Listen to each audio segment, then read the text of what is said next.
We're still missing a few more. Yes? Ilan po ang first time umattend dito?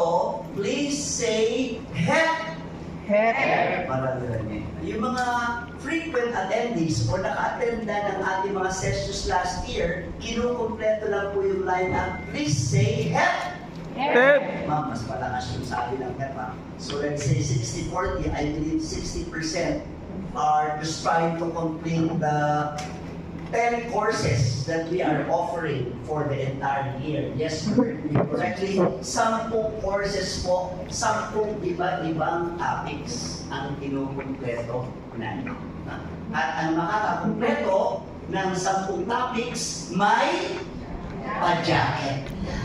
So if some of you deserve a jacket because we announced your names last November, mamimigay po, mag-award po tayo ng mga pa-jacket dun sa at least, I think, 7 sessions in 2025. Okay? At dahil 2026, ulit-ulit, topic 1 ulit for 2026.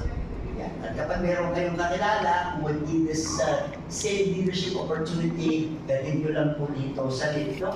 At once a month po lang ginagawa itong walang bayad. No? Kasi Monday to Friday or sometimes Monday to Saturday, I am really with corporate clients, big companies, global brands, and local industry leaders. And at times, I also go to other countries to train companies. May bayad po yan. Yes, kami rin po ay award-winning training company.